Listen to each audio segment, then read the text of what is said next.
I thought I'd give some more faith boosting testimonies. Um, the more I think about testimonies and God's cool testimonies and things like that, the more I guess the more I remember how many testimonies there have been. It's just amazing. The more I share and the more I think about them, the more I go, oh, that's right, because you forget them. Okay. Anyway, been some cool ones. Okay, here's a really one. I remember sitting in my, I was talking about one, a testimony of how I used to trust God, insanely trust God with my finances, and trust my God with my everyday business and go to work and stuff like that. Well, I remember one day, I remember actually, like this happened to me about work. How did I get work every week? Okay, for years and years I had working as a plasterer, having my own business, and worked and worked and worked for years. Every week I had work. Okay, now how did I get it? Was it because I went out and found jobs and you know did lots of cold calling and all that? I remember doing cold calling. I remember getting out cars, all that sort of stuff. But mainly, I used to get work, and I started getting work. The more I trusted God, I started getting work in really unusual ways, like people calling my cell phone, um, and asking for work that way, but not really any reason why they called my cell phone. Okay, so really quite unusual um, jobs that way. Okay, there was one time when I was driving in my car and I got honked, honk honk, and person honked me and sort of drove up beside me and said pull over, pull over. So I pulled over and they said to me, come up to me and said, and I thought, what's going on? They said, what do you do? And I said, that's a weird thing, eh? They honk, come up beside you, pull you over, and then ask you what you do. And I said, I'm a plasterer. And they said, ah. And then he said, I need a plasterer, and gave me his card. Now, I don't know about you, but that's kind of weird that you get pulled over by someone who doesn't know what you do, and then they give you a card for work. Anyway, I had lots of work. Okay, I always had work coming all the time, and it used to be really quite cool with the creative ways God got me work. Anyway, that was quite interesting. Anyway, that went on for years and years. That was quite fun watching how is he going to get me work this week. Hmm. Anyway, one day my van broke down and I had hit this job miles away, about 40 minutes away. They put a new access road from where I live down. I think it only takes 12 minutes to get to Auckland, but I was working in this place called Browns Bay, and it was about 40 minutes going via the road to get there. And I'm like, oh, it's Browns Bay or Tor Bay? Browns Bay, yeah. Anyway, I'm going, oh, you know, how am I going to get to work, Lord, and more importantly, how am I going to get home and every day. So I was really panicking, but, trust in the Lord with all your heart, don't lean on your own understanding. So I jumped on the bus, got to work, and I'm working away, and it got to night time, and I'm working, and I thought, oh, it's dark, no buses, how am I going to get home?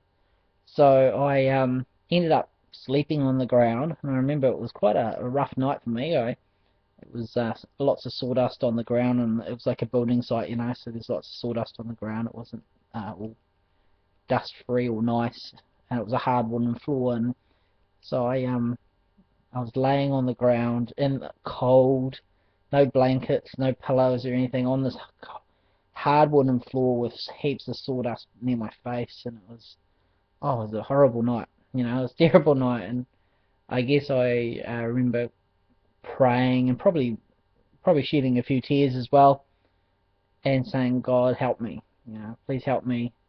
I've got no vehicle. I don't know what to do.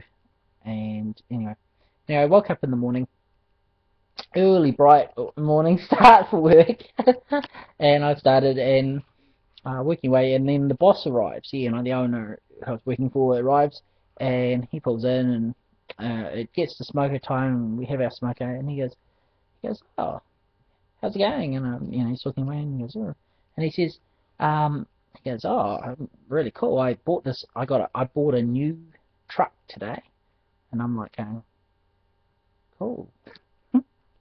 I haven't got a vehicle, and I had to sleep on the floor last night. So I was thinking that. And he goes, oh, do you want to come out and see it? So I said, yeah, yeah. So we went outside and was looking at it, and he goes, he had two vehicles, so I don't know how he got his both vehicles to this job, so I can't actually remember. But he said to me, he goes, oh, would you mind? He goes, he said, oh, I don't know how even how it happened, but ended up he offered me and said, hey, would you like to take my new truck I've bought and use it?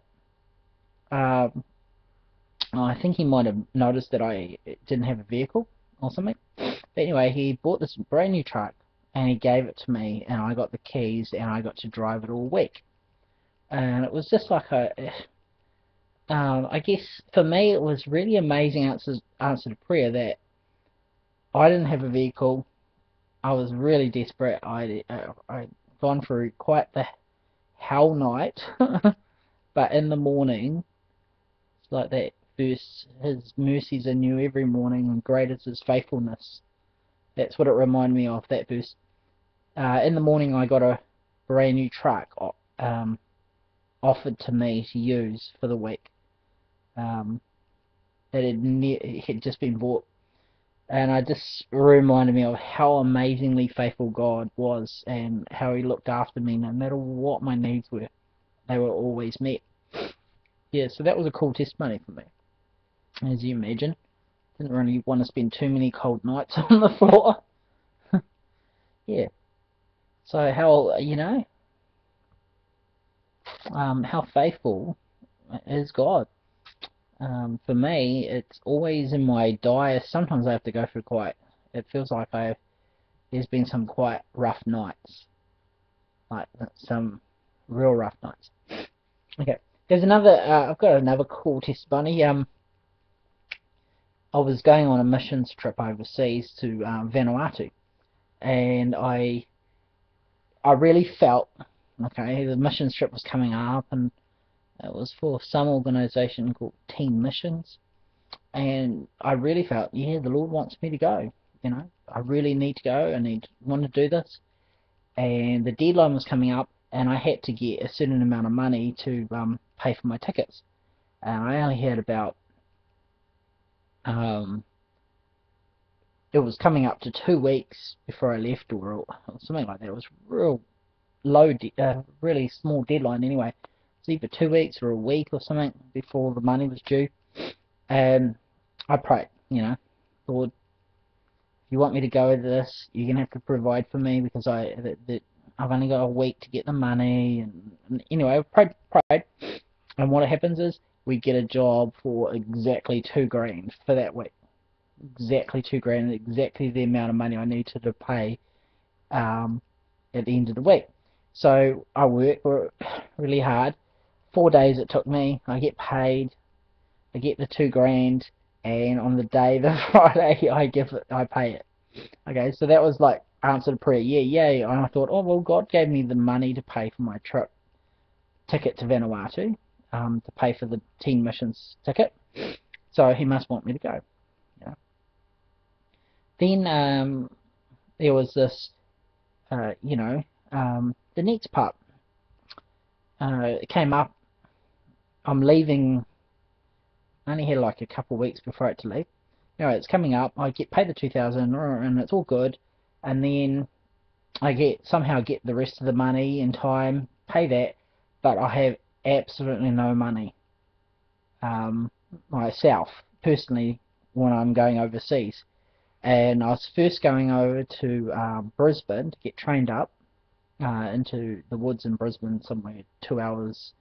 I think it was Noosa or something, somewhere up there anyway in the bush.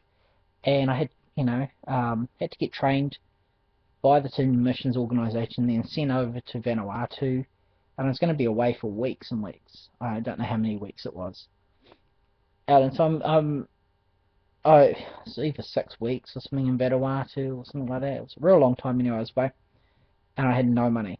So anyway, I jump on the plane in faith, and I'm flying over there, and I get over to, and I get out of the airport at Brisbane, and this guy comes up to me at the airport, and he hands me about $500 or $600 cash, and gives it to me at the airport when I got off the plane in the next country.